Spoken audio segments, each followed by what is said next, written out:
guys, this is Amber from the Happy Caravan. I'm a mom of 10 kids and we live in New York City, and today I'm going to talk about how we meal plan. Usually I try and make like a what we eat in a week video, and I'll admit sometimes it's not that impressive, but just getting everyone fed is a bit of a it's a feat. So it does take a lot of planning, and I'll just tell you kind of the evolution of our food life. So when Mark and I were first married, we were both in college, and so we'd eat out, but a lot of times we still were trying to be frugal. And so we would eat a lot of spaghetti, just a pound of spaghetti, jar of marinara sauce, Parmesan cheese, and then also burritos, just sometimes canned beans, sometimes I'd make beans. Sometimes my granny would make beans and give them to us. So we just we always had beans around, and we lived in San Diego, so beans are just part of San Diego life, as are burritos. But I mean, if you buy burritos out though, like those California burritos, from there's a ton of these really they taste so good, but they're not so good for you, like burrito places in San Diego, just everywhere. Anyway, so we occasionally went there, but we tried to make it rare. And we didn't do much else than that. I mean, we kind of did spaghetti, quesadillas, burritos on repeat when we were in our college years. And then we had our little baby, our sweet little Josiah. He came around while I had just graduated from college, and then Mark was still in college. And because I was done with college, even though I had a little baby, I really loved international cuisine, Moroccan cuisine, Iranian cuisine.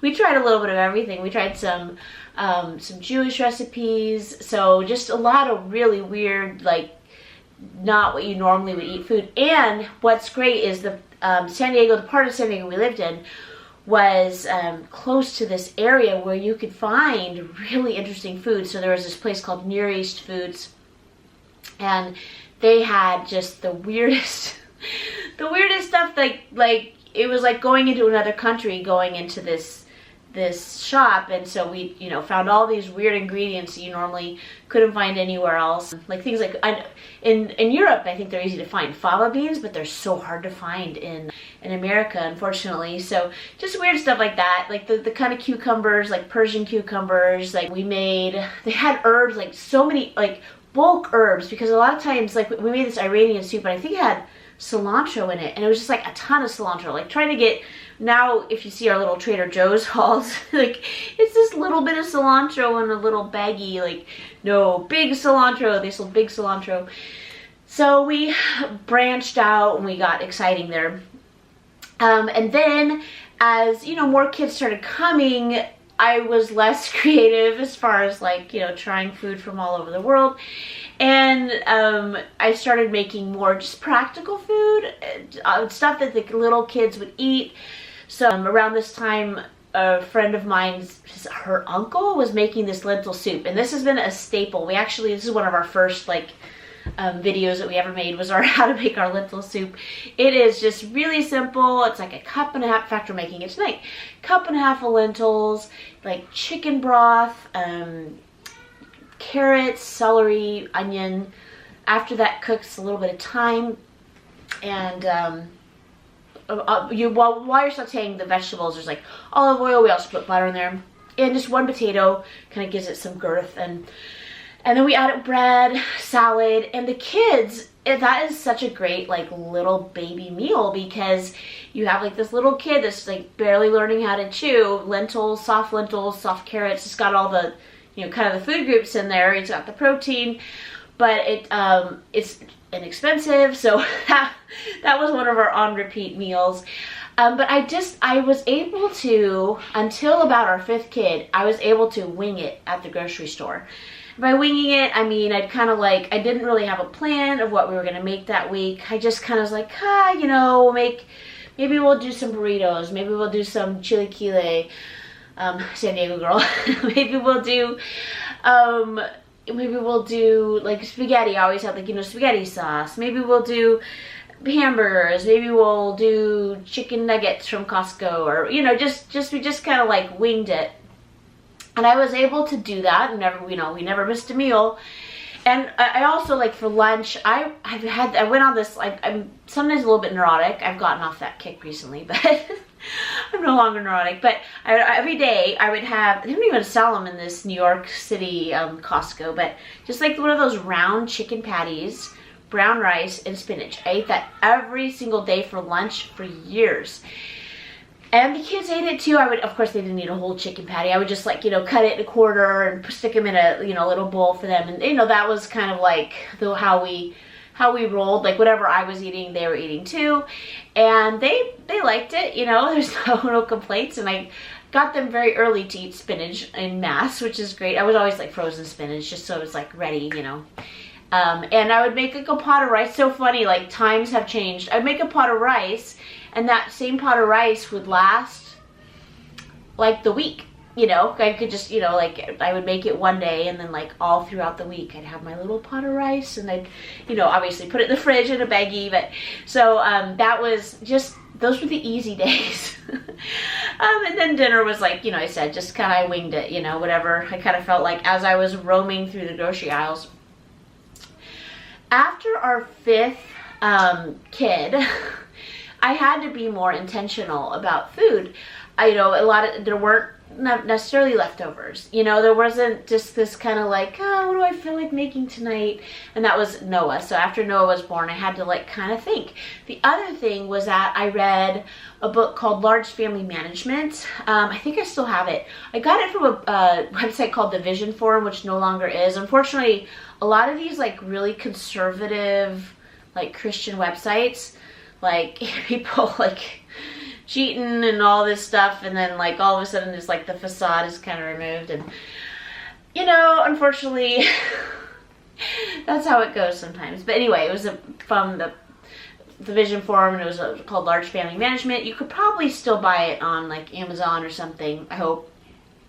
Because it was a good book. It was written by a lady who was not involved with the, you know, whoever it was that was in charge of the Vision Forum that was cheating on their wife or whatever. But it was written by this other lady, not involved. And she had 9 children. And she talked about how she had to be really intentional about meal planning. And it just kind of, like, inspired me, like, oh, like, I can actually know, you know, before I go to the store what we're eating Monday, Tuesday, Wednesday, Thursday. And she talked about things that it's funny because now I understand. Back then I had 5 kids, and I was like, oh, what's a big deal? She was talking about how she would get, you know, different fruit, and she made sure there's one piece of fruit of each of the different kinds for each of the kids, you know, throughout the week.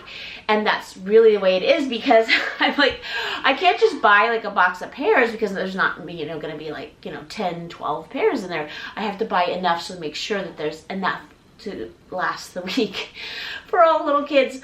Because, you know, it's like, I'm not into, like, oh, everything has to be fair, because life is not fair. But when it comes to fruit, I want it to be fair because I want everyone to have their healthiness. So, you know, I'm very, I do follow a lot of that advice now. But one thing I started doing, and I'm not sure when this changed. I think it was after, sorry, it's a screen-free day, so if you're fussing down there, that's what's happening. They're playing with Play-Doh. I got into this kick where I was doing the same meals every day of the week. So I don't mean like every day, like the same meal, but like, so every Monday, I think we have, I'll try and go through my mind. Every Monday we had lentil soup. Every Tuesday, I think we had pizza. Every Wednesday we had, I think I switched between lasagna and hamburgers for Wednesday, so we kind of mixed it up and got crazy on Wednesday. It was like ground beef night, basically. Thursday had, I'm trying to remember what we had on Thursday. We had something on Thursday. And then Friday, sorry, I'm trying to remember. Friday we had like curry chicken. I would just get the frozen chicken thighs from Trader Joe's, and I would put in the curry sauce, and I would just make, like, you know, curry. We'd have, sorry, unhappy child. Yes, sweet boy. What's the matter? That Play-Doh. You want to put it to Play-Doh? That.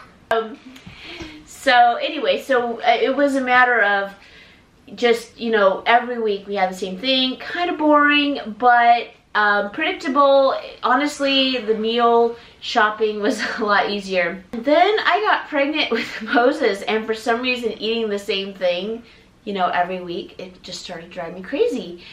And I wasn't able, I know one of the days, sorry. Thursday night, we had the lentils and rice. I made this Mauritian meal, and it was like,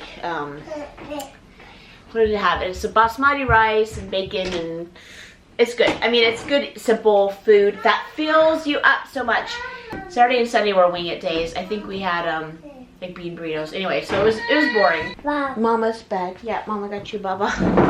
Mama, Baba. Mama, Baba. So Moses is. Mama. Momo has Baba. his little ba. Hey, Mo. Uh-oh. Uh-oh. So he's very happy now. So he has his ba.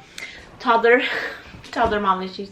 Anyways, we went from having kind of a boring, we ate the same thing, Monday, Tuesday, Wednesday, Thursday, Friday, and then I got pregnant with Moses, and for some reason, like, just having the same thing all the time was driving me crazy. Like, and it was only the first 3 months, and I kind of ventured out, and so I got more creative. I found more recipes. We found some online. I mean, online is like quite the wealth of information.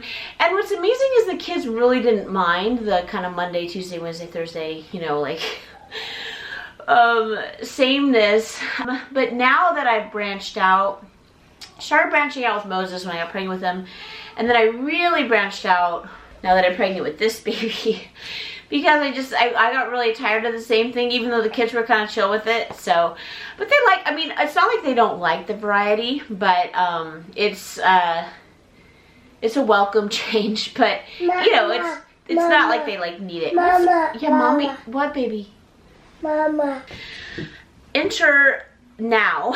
So what we're doing right now is I have basically a month's worth of meals, and the way I have to plan is I have to plan in a way where the kids like most of the meals. I'm not super concerned if there's a meal here or there, like one kid doesn't like. If there's like a mutiny and everyone's like, I hate this, then we switch it out. And honestly, I've gotten a lot of ideas from y'all on YouTube. They're like, oh, you should make this, you should make that. Somebody told me a while ago, oh, you should try goulash, and I've never tried that. So that was exciting. We tried that one. So I'll show you kind of like basically what our monthly meal plan is right now. Now it is constantly morphing, and sometimes like people will give me ideas and I'll actually put it on the bottom, be like, oh, maybe I can incorporate this. But I'll show you my master list of meals. Okay, so I switched to my cell phone because I could not get the G7X to cooperate. But here is my monthly dinner plan.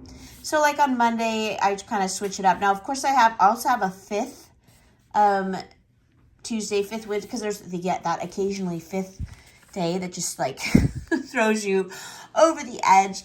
But so like for instance on Monday we have fettuccine alfredo, first Monday garbanzo bean soup, second Monday minestrone soup, the third Monday lentil soup, mac and cheese.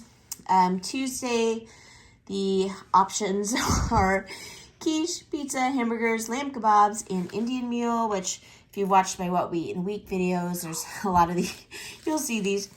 And then chili and cornbread, Romanian soup, and then I try and mix it up if it's something that the kids kind of like, or that's, so on like the third Wednesday, we'll have broccoli soup or pea soup and cornbread, and I just try and mix that up.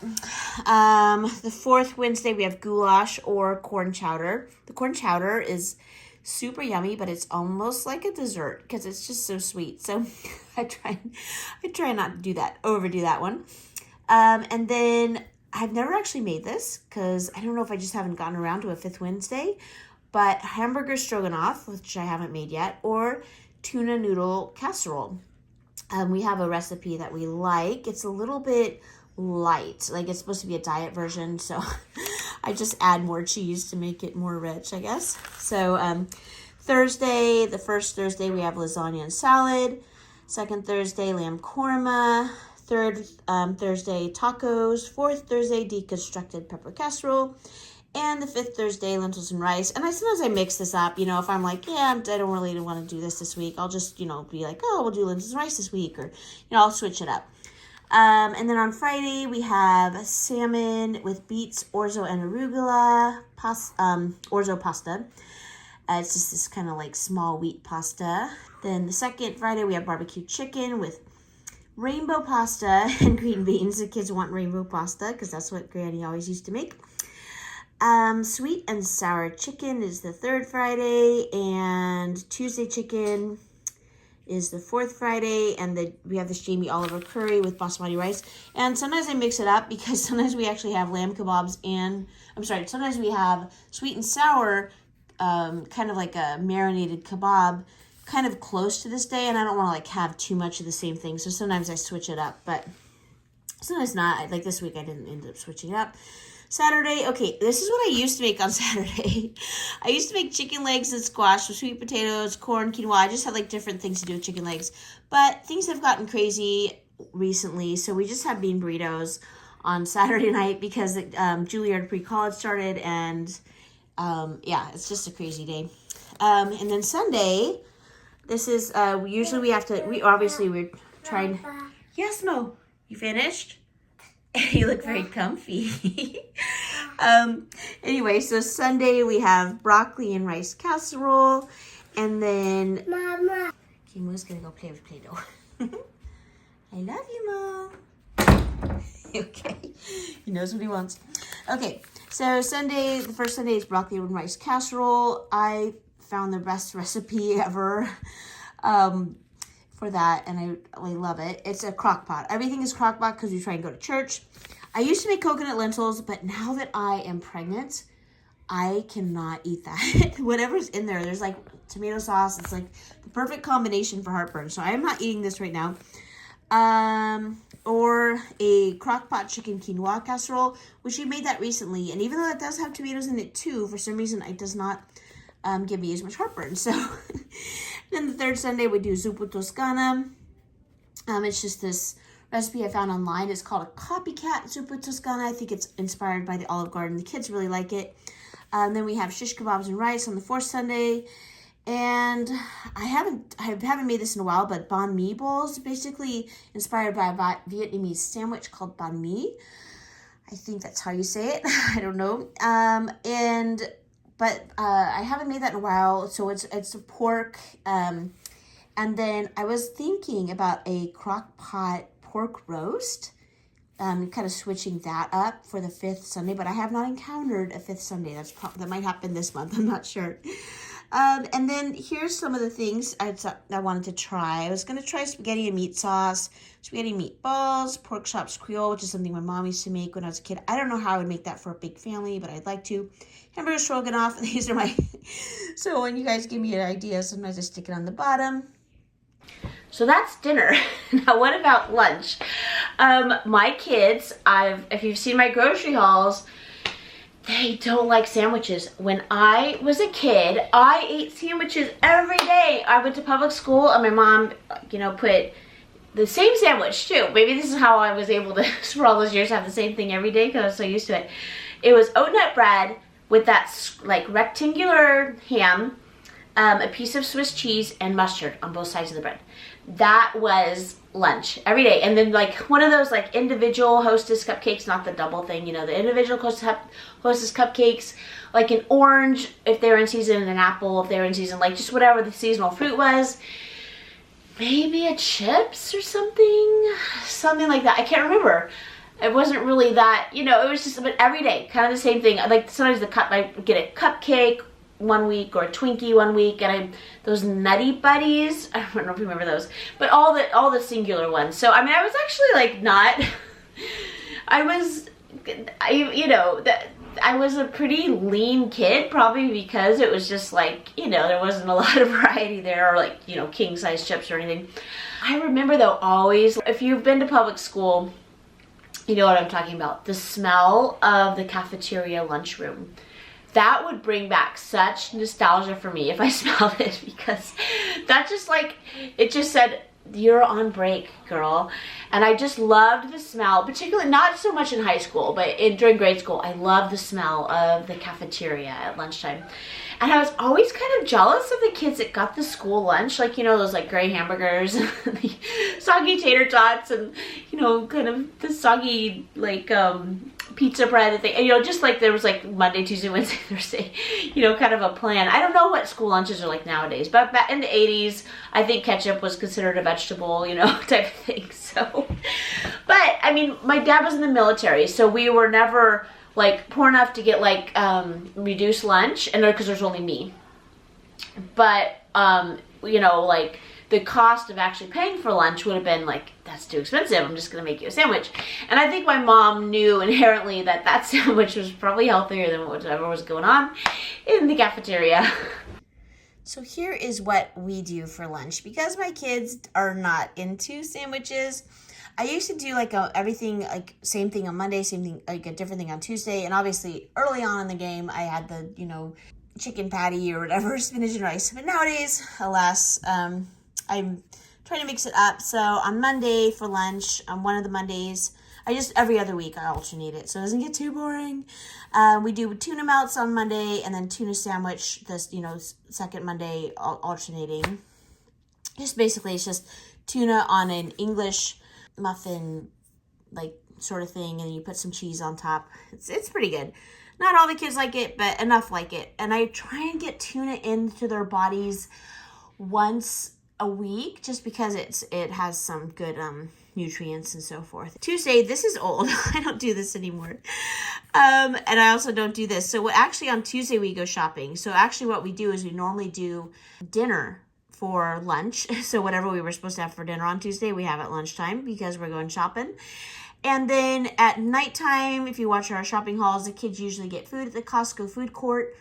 And also I always make a big pot of beans in the Instant Pot. And then the kids that are, you know, maybe not into the food court or are still hungry after the food court, we have burritos after we come home from our shopping.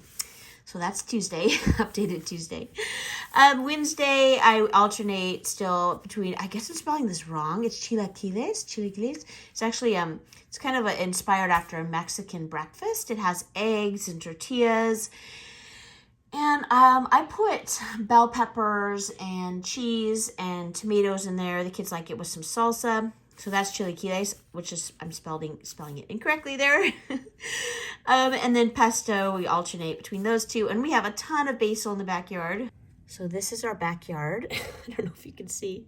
Oh, it's going to try and get the, it's getting the look of the screen when I try and zoom in. But that like patch right over there, that's all basil. And I am so spoiled because every time we need basil, we just have so much of it, but it's going to freeze pretty soon, which makes me sad. But I was thinking about just mass making pesto, but if you've seen our freezer, you know it's pretty full. So anyway, so I'm just enjoying the basil that we've got while we've got it. So that's our pesto, where we get our pesto from. Thursday, we have, I don't make hummus pita anymore because they kind of threw a fit about that. It was a little too healthy for them. So I just make hummus, pita chips, and a Greek salad, and the kids love that. That all gets eaten. And then we alternate with baked potatoes. I just do bacon, you know, all the good stuff. I basically make like BLT. So it's like bacon, lettuce, tomato. I put sour cream. You know, the kids can have salsa on it. It's kind of like however they want. It's customizable. Kind of like a burrito. So some kids like it one way, some kids like the other. Always cheddar cheese, you know, so there's protein. Friday, I alternate between the charcuterie board, which is Naomi's favorite thing. She makes it so beautiful. So it's just like cheese, crackers, bread, fruit. Just kind of a snacky lunch, like kind of like this, the Lunchables. I always liked those when I was a kid. Now when those came out in the, like, I think it was the 80s or 90s, my mom started giving me those from time to time, and I was like, wow, it was the most yummy thing ever. They're probably not good for you, but they do taste good. And then English muffin pizza. Recently, the kids have switched to basically like a sourdough bread pizza instead. So we just put on pizza sauce. We put some cheese down, obviously, and some pepperoni. This gets eaten so quickly. Like, this is like everyone's favorite meal. So I usually try and have a salad with it too. Saturday, we just do ham sandwich, juice, chips, fruit for lunch. Saturday night, obviously we're doing bean burritos now. We used to do chicken legs, but you know, everyone's full on Saturday. And also the kids that go to Juilliard pre-college, they'll get snacks at Juilliard and actually bring some home from the vending machine. It's like the big excitement, like, okay, what'd you bring me home from the vending machine? So anyway, Sunday evening, we usually have nachos with beans, meat, lettuce, tomato, sour cream. And then Sunday day is when we have like kind of our more crock-potty meal. Isn't so good. Crock-pot meal. Here is the other thing that makes life so much easier is this book. It's 2023. I don't know where I got this. It is the prettiest stuff. Rifle Paper Co. Sometimes I get their calendars. Sorry, Mo's got his bottle over there. This is kind of where I write all of my, like, you're supposed to probably use all of these pages. I don't use all these. My kids obviously use them. I use the squares. And sometimes, as you can see, it gets a little excitement. But the other thing that's nice about this is that I can kind of look back and be like, okay, you know, what did we have last week? And so it's like when you're about to go off to the grocery store, you gotta be fast. So this was September's food. So it just helps me just kind of think and like, okay, what week are we in? And yeah, mom brain. It's an effective anti-mom brain tool. One of the most important things is just being really methodical about making your list before you go to the store. So having my meals all planned out is really important. And then after I plan them out, then I go through and I look at each of the different recipe books. I use a lot of Jamie Oliver books. Obviously internet recipes, which I keep in a folder. Keep your recipes you love print them out and put them in a folder, because you always think you're going to remember that website and you're not going to remember that website. So always put them in a folder, and then I lay out all my recipes and I just look at all the ingredients and I write down what I know. So I write down like by store. I do Trader Joe's, Costco, Lincoln Market, which is a local, basically just supermarket by us. And you like know your stores. So I know certain things I cannot get from certain stores, and so I have to be very thoughtful about that. So once I go through my list, I write down per store where, you know, the things I know I'm gonna need, things I know we don't have. And then the things I'm not sure if we have or not, I stick on here. I'm like, I don't know if you can see this. I'm like, eggs. Do we have eggs? I don't know. So you don't have to constantly, like, I'm at the kitchen table, so you don't have to constantly run to the fridge and be like, do I have eggs? Do I have, you know, I write everything that I know we need based on the recipes, but I'm not sure if we have it or not. I write it all down, and then the things I'm sure about, obviously I write on the list. Things I'm not sure about, I write here, and then I go through and I look in the pantry, I look in the fridge, I look in all the places where these things should be to make sure I actually need them. Spices, everything. This is New York City. We have a pretty big house for New York City, but I cannot overbuy. There's not room. We don't have a garage. We don't have like a pantry downstairs. You know, we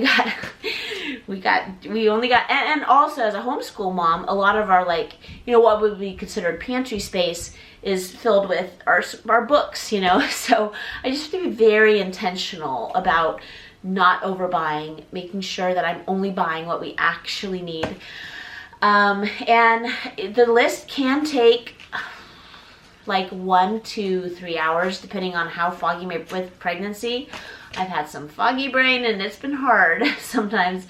So sometimes it will take, 3 hours is, I think it's pushing it. More like, 2 hours if I'm having a really bad night. But I usually can get it done in an hour. If I have help to go down my list of like eggs, red wine vinegar, olive oil, chicken breast, like the different things we need. If I have somebody else helping me, like my husband or one of the older kids, being like, oh, can we find spices? That's fine. Here's the other thing that's good about having a rotating list of things that you make, even if it's just once a month. ingredients go bad. Ingredients get old, and cans of stuff go bad. You know, you have to use everything before it expires, or it's, you know, it's the nutrition, everything's worse about it. So if you do rotate things, then a lot of times if you only use like half a bag of rice, or, you know, just a little bit of quinoa or whatever, you use it again the next month and the next month and the next month, and usually things will stay good for about 6 to 12 months. So that's a way to obviously save money, because then you're not throwing away old food. Also, it's a way to just keep things more compact. If you have to do small living like this mama, then you want things to, you know, you don't want like huge amounts of like superfluous things falling out of your cupboard. Now I do go a little crazy. My daughter loves to cook weird things and bake weird things, so I do kind of go, you know, out of the ordinary and buy weird things for her. But I do find with baking, like, you know, like we just got coconut extract. Is she gonna use it again? Maybe not, you know, but chances are with baking, you do kind of like find the same ingredients over and over again. So we usually do go through those. Anyway, so I hope this was all helpful. I feel like I was a little scatterbrained as per usual, but you know, every time I make videos like this, I feel like I get a little better at it. And so like maybe 6 months from now, I'll make another, you know, meal planning video that will be more cohesive. But thank you for bearing with me, and I'll see you next time.